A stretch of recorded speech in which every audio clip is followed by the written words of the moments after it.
right now on the show, we're going to be bringing in Scott Wheeler from The Athletic. He covers all NHL prospects from the draft, when they're drafted, their development paths, and covers them at a very high level over at The Athletic. So we're super excited to have him on. Scott, thank you so much for taking the time. Welcome to WSC Sunday Live. Thanks for having me. Happy to be here. Absolutely. And we want to get your thoughts, before the season starts, on a lot of the Winnipeg Jets prospects. They have a very intriguing pool, I would say. There are a lot of prospect analysis that would rank their pool really high and some that would rank them really low. So just kind of giving you a open-ended question to start it off here. What are your overall thoughts on the strength of the Jets prospect pool as we head into this 2025-26 season? Well, they've acquired a good number of what I would call sort of B to B plus prospects. Like they have 7 or 8, maybe 9, depending on who's making the argument, legit prospects. Mm-hmm. And there are organizations around the league, even ones with good pools, who don't have that, right? There are organizations, even some of the ones with the true top end pools. Sometimes they only run 4, 5, 6 players deep rather than maybe 7 or 8 players deep in terms of legit potential future NHL prospects. The difference between their pool and what I would qualify as the true upper echelon pools in the league is that they don't have a projectable top of the lineup player. They don't have someone who's going to play on your first pairing, be a starting goalie, play on your first line, right? I think Cole Perfetti was in terms of recent guys that they've had, Cole Perfetti was probably the closest to that. And then before that, you got to go back to Josh Morrissey and Mark Scheifele, right? They don't have that level of talent in the pool. Brad Lambert is a good prospect. Colby Barlow is a good prospect. Sasha Boumediene is a good prospect. You go down the list, Braden Yager is a good prospect. Elias Salomonsson is a good prospect, but they're going to be good players for you, maybe even very good role players for you.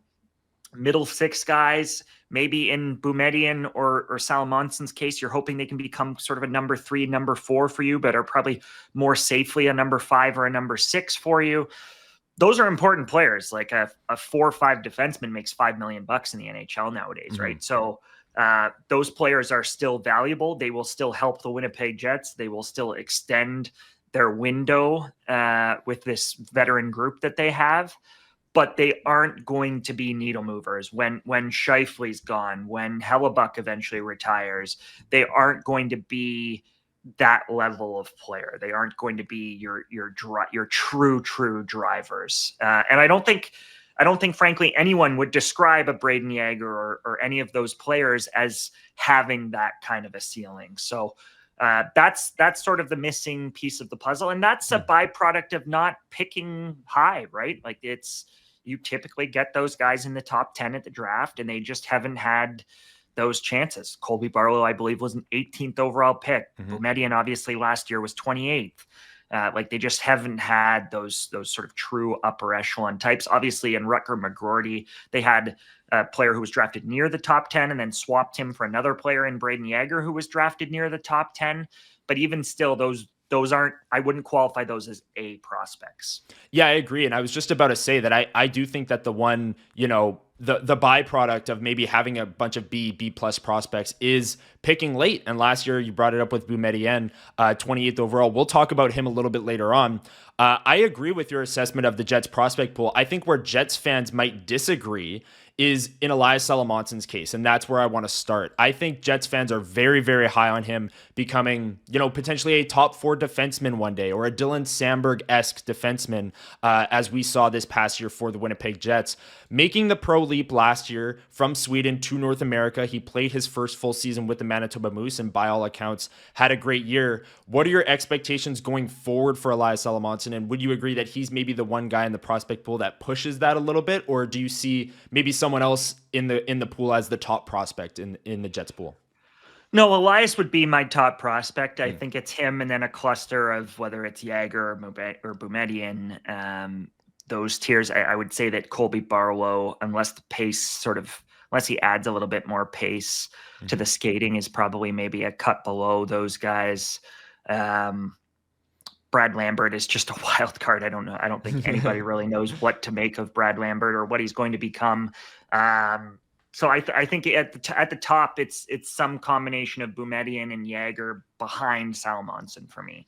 And Elias is interesting because he's got the body, he's got the frame, he's physical, he's competitive, and then on top of that, he's a high-end skater, and his skating is his greatest strength, right? Mm-hmm. So in and of himself, with those attributes, you've got an NHL defenseman. Like, that's, if you're checking a box of what NHL teams covet in defensemen these days, it's 6'2" to 6'4" D who can skate and move pucks and play in transition both ways and add a physical element. And that's what Elias's game, that's the identity of his game. So I don't think there's anything really standing in his way from becoming a second pairing guy. And a second pairing guy is a big deal. Like, mm-hmm. It might not be a true needle mover, but a second pairing guy who's cost controlled, who's on an ELC, or even if he starts as a third pairing guy and he's becomes that sort of second pairing guy on his first RFA deal, that gives you something that not every team has, right? Not every team has a young, excellent defenseman who can play 18 to 20 minutes a night if that's what he becomes at an early age. I think he will be that in the prime of his career, but being that while he's still quote unquote cheap, that's a difference maker. That's, in a cap world, that's what matters, right? So I'm fascinated to see what he does with it over the next 2-3 seasons, the steps that he can take. I think he's ready for the jump, and I'm looking forward to seeing him sort of get that first NHL test. Yeah, the first NHL test is going to be, one that Jets fans are very, very excited for. And just to bring it back to a point that you made earlier, a second pair defenseman, I mean, both Jets second pair guys this season got new contracts. Neil Pionk got paid $7 million and Dylan Samberg got paid $5.75 over the term of their contract. So that's not insignificant. If Elias Salomonsson's ceiling is a top 4 defenseman, some Jets fans might scoff at that, but that's totally a positive outcome for the Winnipeg Jets, and what I would classify, and you did too, as their top prospect. Another one that maybe would give some pushback on being the top prospect in the group is Braden Yager, just because of how polished he is at such a young age. By all accounts, what have you seen from Yager? And he's a guy that's making the pro leap this year. He's not going back to junior. He's 20. He's playing with the Manitoba Moose. Might get some NHL time, over the next couple of years here. What are your expectations for him as he makes the pro leap? Yeah, look, Yager is a good player, great kid, the kind of person you want culturally within your organization. Everybody will always say good things about Braden Yager. He's a center. He can skate. He can shoot it. He can handle it. He can play make. He's worked on his playmaking to become a sort of more diverse playmaker. In his early years in the WHL, he was more of a straight line shooting winger / hybrid center. And then really worked, coming out of his 16-year-old year, really worked on his play off the puck to become a very reliable center, became one of the better two-way centers in junior hockey. And then from there, just sort of added elements here and there. The question with Yager has always been, despite progress on the playmaking side and the facilitation side, despite progress in his skating, which I would qualify as about average, despite being a very well-rounded player, a very well-liked player, despite having a clear NHL release and NHL shot that should at least give him PP2 upside, the question has always been, is there enough offense? Everybody has kind of just been waiting for Braden to score more and produce more. And he always looked like a top player in his age group, and he was treated that way by Hockey Canada. And he was a go-to player for them at the U18 and U20 levels. But the production never popped. He never had that 120-point WHL season. He never really completely dominated and was clearly the best player on that Moose Jaw team. There were times where Yager Furcus of the Seattle Kraken and Denton Matejchuk of the Columbus Blue Jackets were the top players on that team. And he just never really became one of the 3 or 4 best players in the WHL without a shadow of a doubt, for example. Like, he was always just among the group in the WHL of the best players. He was among the group of the 20 best Canadians, and obviously wore a C for Canada and was a counted upon player for Team Canada internationally, but never really elevated past that to become sort of the defining player in his age group, or one of the true top prospects in his age group. And As a result, he was taken 14th overall instead of inside the top 10 kind of thing.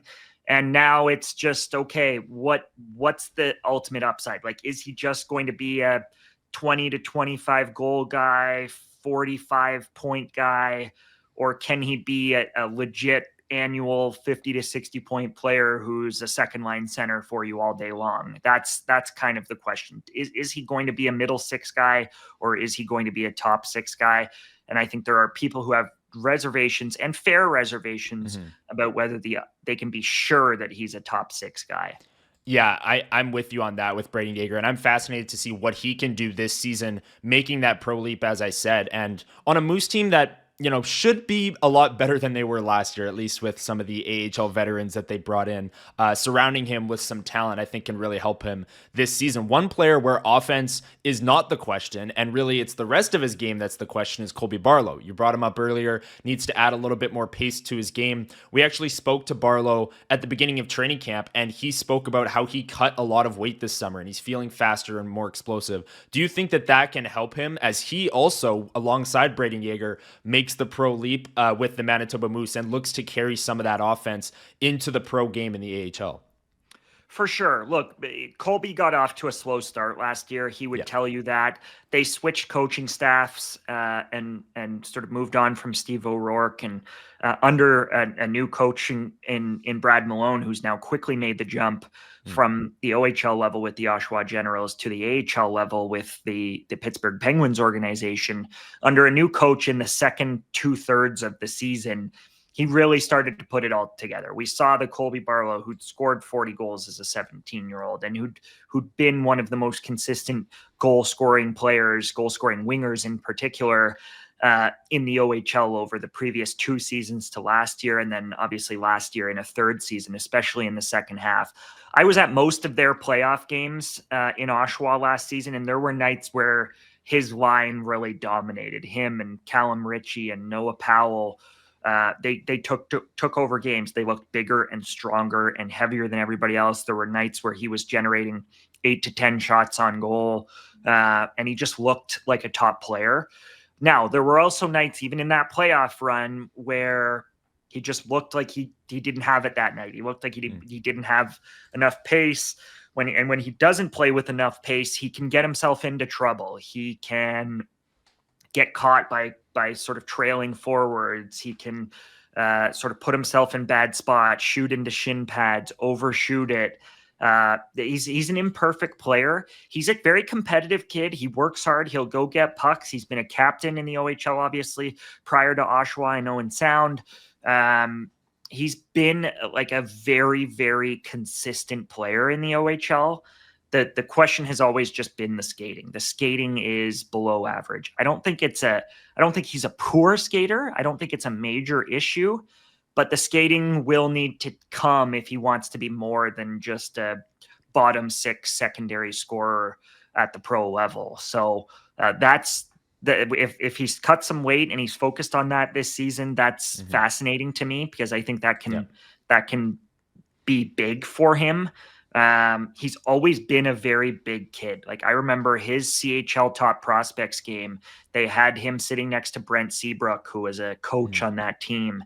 And because he was one of the captains on that team, he was in the front row of the photo. And I remember speaking to a scout at the time in his draft year who said, you could go either way on which one between him and Brent Seabrook, a 40-year-old man, which one was playing in the game and which one was a retired potential Hall of Fame player, right? Like, he had the full beard. He matured early. And the worry with those kids is that they are maxed out, right? That the kids who look like men at 16, 17 years old, and Aaron Ekblad was the same way when he was in Barrie, that they're, what's next for them, right? Like, where's the development runway for those kids when they mature and grow up before some of their peers? Very different than a Brad Lambert, who was this skinny kid at that same age, right? So that part of it has always been interesting to me. And if he's lost some weight and is a step quicker, I think that's an important progression for him. Yeah, for sure. That's something that we've been saying on this program as well. And by all accounts, he has lost the weight, and this preseason he's shown well in the opportunities that he's gotten for the Winnipeg Jets. So we'll be watching him with the And he Manitoba can Moose. rip it, man. Oh Like yeah, he pro can level shoot it. shot. Yeah, Yeah. yeah, that's something that you can always lean on that shot as being his like selling feature. It was the rest of his game, and I thought you outlined it really well there. And it's so funny. I mean, he's making the pro leap. He's 20 years old. It looks like he's been 35 for the past Yeah. 5 years. It's kind of interesting to think about it that way. A player who definitely doesn't look 35 and looks a little bit younger is Sasha Boumediene, the Winnipeg Jets' most recent draft pick, who was actually the youngest player in the NCAA last season. The Jets took him 28th overall, left shot defenseman. What can you tell Jets fans about Sasha Boumediene and what they can expect from him as a prospect? Well, as with Salomonsson, it's all about it. The foundation starts with the skating. Sasha is an excellent skater, north-south in particular. He's got good edges too, in terms of his lateral mobility and falling back onto his edges. But really, in straight lines, just a really, really smooth, almost elegant skater up the ice and down the ice. So that part of it will always be the foundation because of his ability to skate. It allows him to gap up, it allows him to angle, and it allows him to transport pucks and carry pucks. That's always been an asset. Another player who, despite not having gaudy goal totals, also has a big point shot. Like Sasha has a pro level shot. It's one of the first things people talk about when they talk about him. I think we've seen it, or his coaches will say that they've seen it more in a practice setting than in a game setting. But the belief is that the goal scoring is going to come at the college level once he becomes an upperclassman, once he's a junior and is potentially a senior if he sticks around for his senior year. There's belief there that he can shoot it, that he could score 8 or 10 goals in a 30 to 40 game college season, right? So that's big for him. And then the areas of growth are in the decision making. The big criticism from scouts all of last year was just the way that he handled the puck and some of the mistakes that he made handling the puck and over carrying it and bad passes and not making the right reads under pressure. The talent is there. The skating is there. The frame is there. He's a legit prospect. It's just about refining the decision-making a little bit. And then it's about what you alluded to, which is adding strength in the gym. And he added, I believe it was over 10 pounds in the gym in season last year, which is not easy to do. I know I did a feature on him ahead of the draft. And I know in talking to Jay Pandolfo and the BU staff that he worked his bag off last year to add weight, to eat a lot, and to make sure that he wasn't just maintaining or potentially losing weight in season as most players do, but that he was actually getting stronger in season, because early on last year as a freshman, the battles were tough for him and the size of the opposition was tough for him. He's 6'1", 6'2", like he's got the length. It's just a matter of getting stronger and filling out. He's a pretty lean kid still. His dad obviously played pro hockey for a long time and has now worked in scouting with the Columbus Blue Jackets and sort of player personnel with the Columbus Blue Jackets. And more recently, after leaving the Blue Jackets organization, was the assistant general manager last year for a number of their senior national teams in Sweden, including the Four Nations team. So his dad's a big, thick man. So I think there's hope that the weight will come, that he will get stronger, that he'll fill out. And then if he fills out and the decision-making and the IQ piece of the puzzle, especially with the puck, can take a step, then he's got all of the other attributes he needs. Okay, yeah, that's a great rundown of Sasha Boumediene, and a player who's new to the Jets prospect pool and youngest player in the NCAA. There's a lot of development that will happen over the next couple of years, so Jets fans will be glued to that as well. And he was very good in the second half, I should say. Yeah. Him and Tom Willander, they paired him and Tom Willander, obviously a first-round pick of the Vancouver Canucks, who was a sophomore last year. They paired them together, and they were a big part of their run to a third consecutive appearance in the Frozen Four. Okay, yeah. So Boumediene, really a fascinating prospect for me, and especially, the Jets took him so late in the first round too. You never really know, after maybe the top 15 prospects every single draft, it's just kind of an open-ended selection there in the draft. So that'll be something that we'll be watching for. Absolutely. The last Jets prospect I want to ask you about, Scott, is Kieran Walton. The year before this past one, he had 43 points in the 2023-24 season. And then last year jumped all the way up to 92. He's a 6'6" center. Says he models his game after Tage Thompson. He's a former 5th-round pick.